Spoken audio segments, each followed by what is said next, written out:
BRI Kota Probolinggo. Abu Hadirin. Takbir. Takbir. Takbir.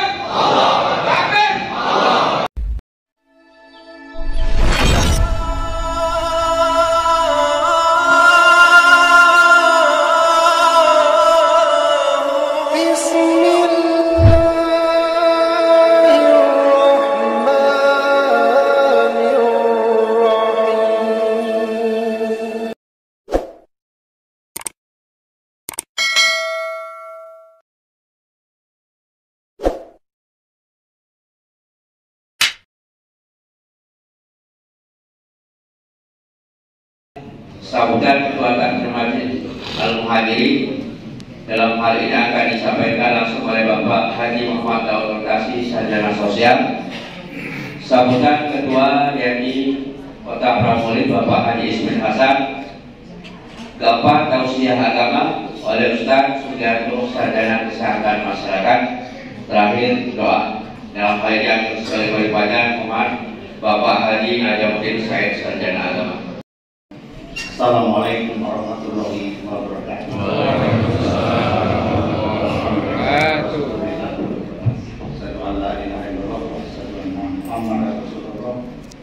Allahumma sholli ala sayyidina Muhammad wa ala ali sayyidina Muhammad. Amma ba'd.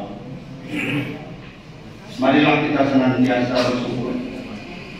Pagi ini kita masih punya nafas diberi oleh Allah, dibangunkan oleh Allah Subhanahu wa Ta'ala. Dan ketika kita bangun, kita berniat untuk berbuat kebaikan di sisa usia kita. Karena masih banyak juga kawan-kawan yang diajak untuk seperti ini. Jawabnya oleh kawan, tidak sudah oleh alhamdulillah jadi kita dapat hidayah karena kita tidak mati dulu. Nah, kata Pak Ustaz Arum, kalau pengen mati lemah, kita harus sedikit-sedikit bertakwa pada Allah Subhanahu wa Ta'ala. Pada beberapa kategori, ada yang namanya masjid perusahaan, itu seperti Pertamina, itu masjid perusahaan. Ada lagi yang namanya masjid satu lembaga institusi ya, Polri, Polres, masjid Polres ya. Gimana lagi? Masjid Polres, Masjid Yomentu Pertamina, Jibur ya, Jibur. Nah, ada lagi masjid yang dimiliki dan dikelola oleh satu lembaga, seperti masjidnya Al-Munawwarah Muhammadiyah, Masjid Al-Mizan itu punya lembaga Muhammadiyah, Masjid Nur Salimah. Ya, kami mendapatkan informasi Masjid Nur Salimah Universitas Muhammadiyah. Assalamualaikum warahmatullahi wabarakatuh. Alhamdulillahilladzi khalaqas samawati wal ardh wa ja'ala adh-dhulumati wan nur thumma alladhina kafaru bi rabbihim ya'dilun. Asyhadu an la ilaha illallah wahdahu la syarika lahu wa asyhadu anna Muhammadan abduhu wa rasuluh. Allahumma shalli wa sallim ala Muhammad wa ala alihi wa sahbihi ajma'in. Bapak-bapak, ibu-ibu jamaah salat subuh rahimahullah. Pada hari yang cerah ini, mari kita sama-sama mengucapkan syukur kita kehadiran Allah Subhanahu wa Ta'ala atas nikmatnya, atas karunia-Nya. Maka kita diberikan kemampuan dan kekuatan untuk senantiasa melaksanakan ibadah-ibadah kepada Allah Subhanahu wa Ta'ala. Dilanjutkan tentang pengorbanan. Bukan judul film Pak, bukan judul lagu. Pengorbanan Memang itulah yang harus kita lalui. Bapak-bapak, ibu rahimahullah, sejatinya pengorbanan itu pasti akan dialami oleh manusia.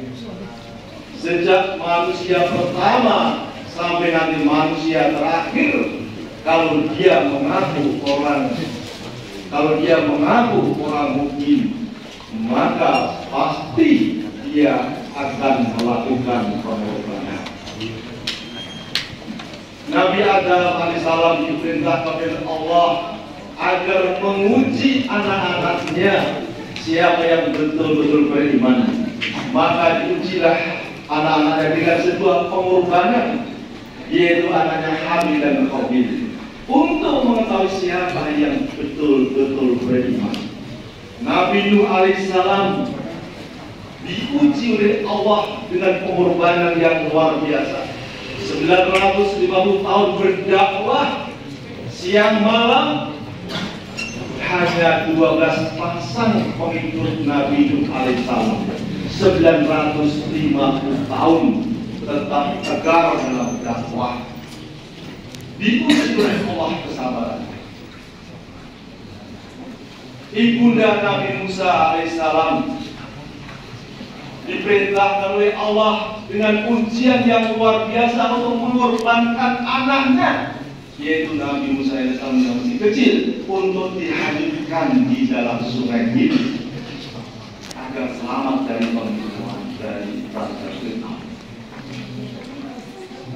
Kemudian Nabi Musa begitu juga, dan Nabi kita Rasulullah SAW dipuji oleh Allah sehingga mengeluarkan pengorbanan yang luar biasa.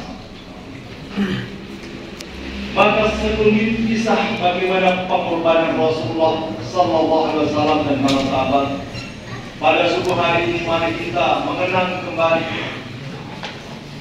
bagaimana pengorbanan Rasulullah SAW dalam peristiwa yaitu hijrah.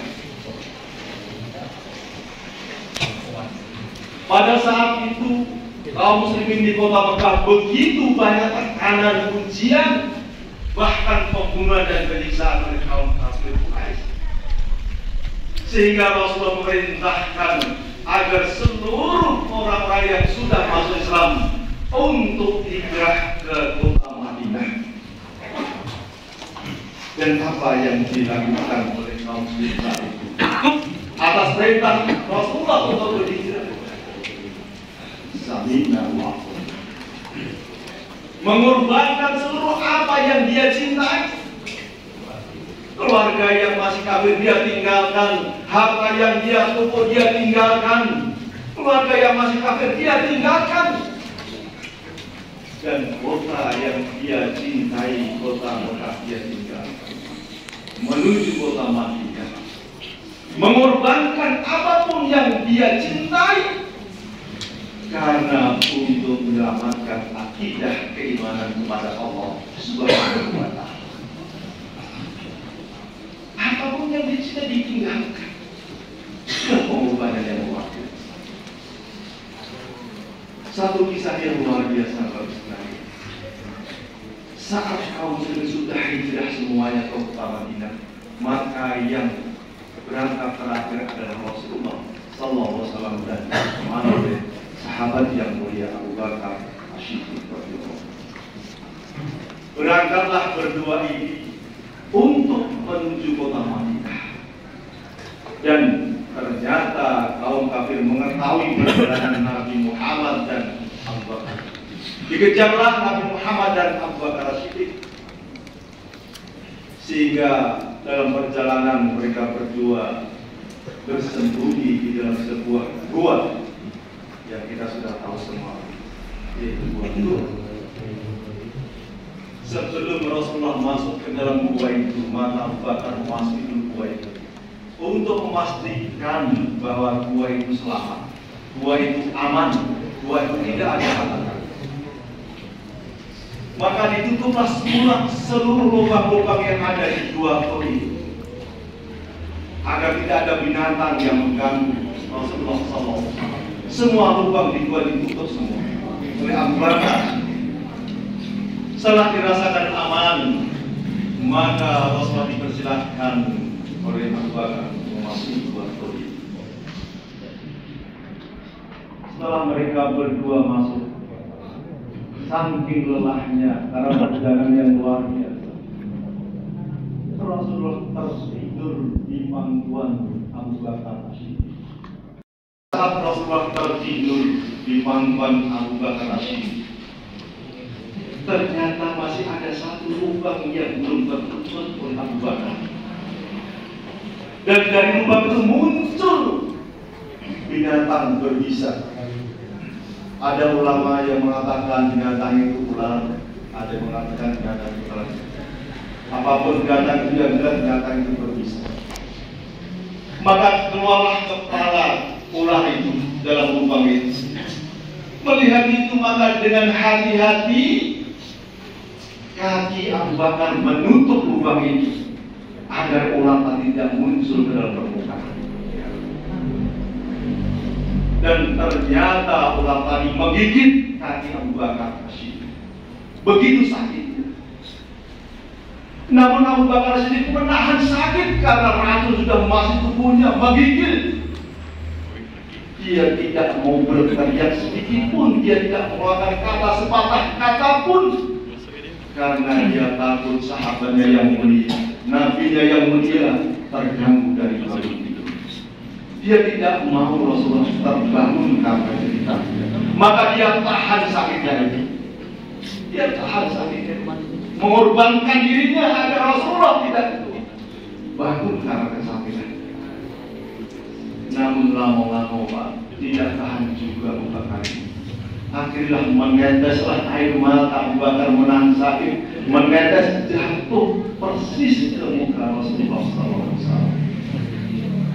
Terbangunlah Rasulullah SAW, kaget karena melihat tetesan air mata Abu Bakar yang menahan sakit dan ke pipi Rasulullah SAW. Apa kata Rasulullah? Wahai Abu Bakar, apakah kamu tidak rela menemani saya berhijrah ini sehingga engkau menangis? Maka Abu Bakar menjawab, wahai Rasulullah, apapun yang ada pada diri kami, kami serahkan kepadamu ya Rasulullah. Kami beriman pada Allah dan padamu ya Rasulullah. Jiwa raga kami serahkan padamu untuk berjuang ya Rasulullah. Maka Rasulullah berkata, kenapa kamu menangis? Ya Rasulullah, saya terdidik pula ya Rasulullah. Saya tidak akan membangunkan engkau karena saya sakit. Maka meneteskan mata saya.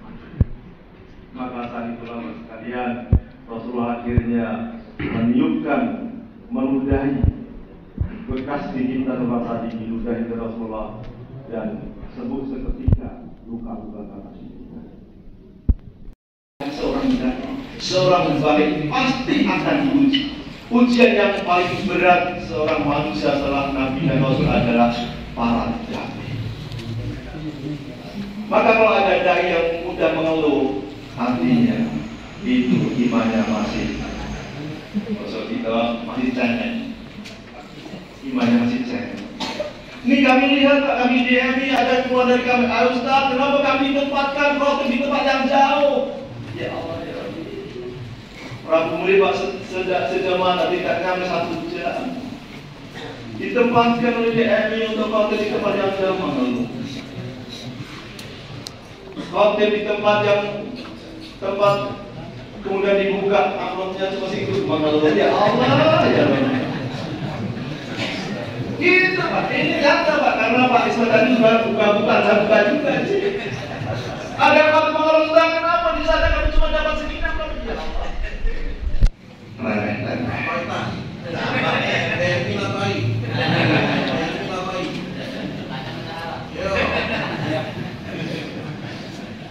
Gitu Pak. Karena itu pasti akan melakukan pengorbanan.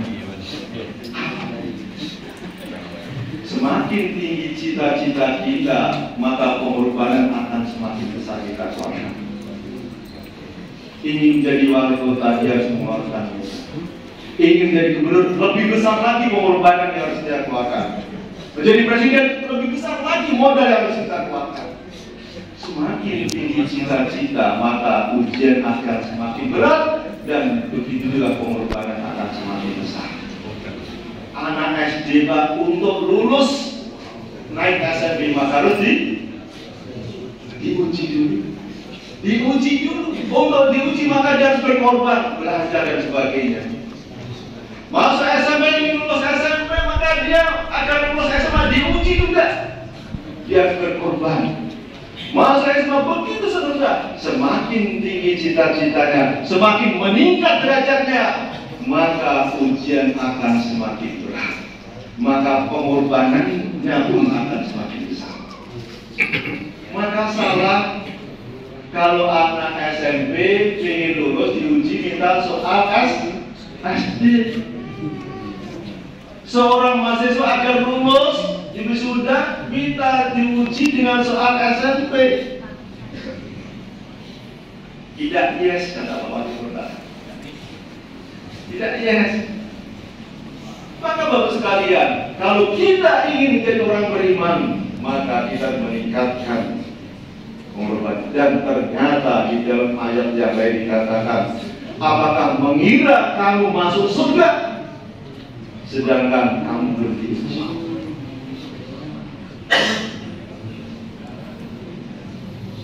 Dalam surat At-Taubah ayat 2. Jangan mengira kamu masuk surga padahal kalau kamu belum diuji. Maka dari itu sekalian, untuk kepentingan dunia saja orang rela berkorban demi harta, demi jabatan dia berkorban, mengeluarkan apapun yang dia punya asal cita-cita yang terlaksana. Korbankan apapun yang dia lakukan agar jabatannya tercapai, agar mendapatkan harta yang banyak. Dia korbankan waktunya, tenaganya dan sebagainya. Mengorbankan apapun yang dicita-citakan dengan harta yang dia miliki. Itu untuk kepentingan begitu besar pengorbanan yang harus dikeluarkan.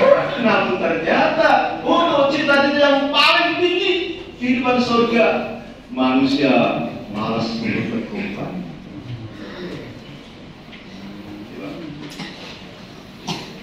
Untuk jabatan dia keluarkan harta banyak.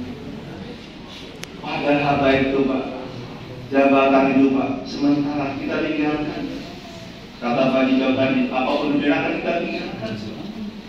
Harta yang kita tunggu akan kita tinggalkan saat kita mati. Istri yang kita cintai, mama cantiknya nian, kalau mati dia gak akan nemani kita. Anak-anak kita gak akan nemani kita kalau kita sudah meninggal. Semua akan kita tinggalkan. Padahal itu yang dulu kita berjuang, berkorban sekuasa.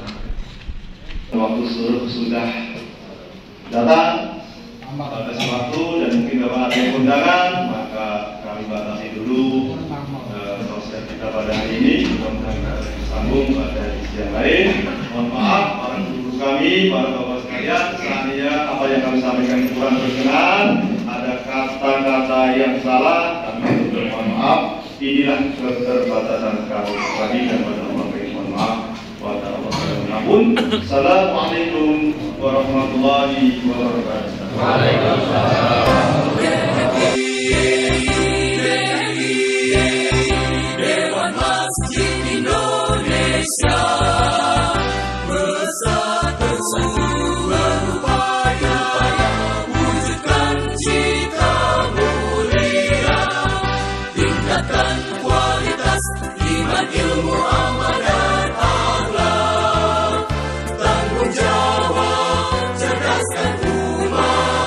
sejahtera bersama.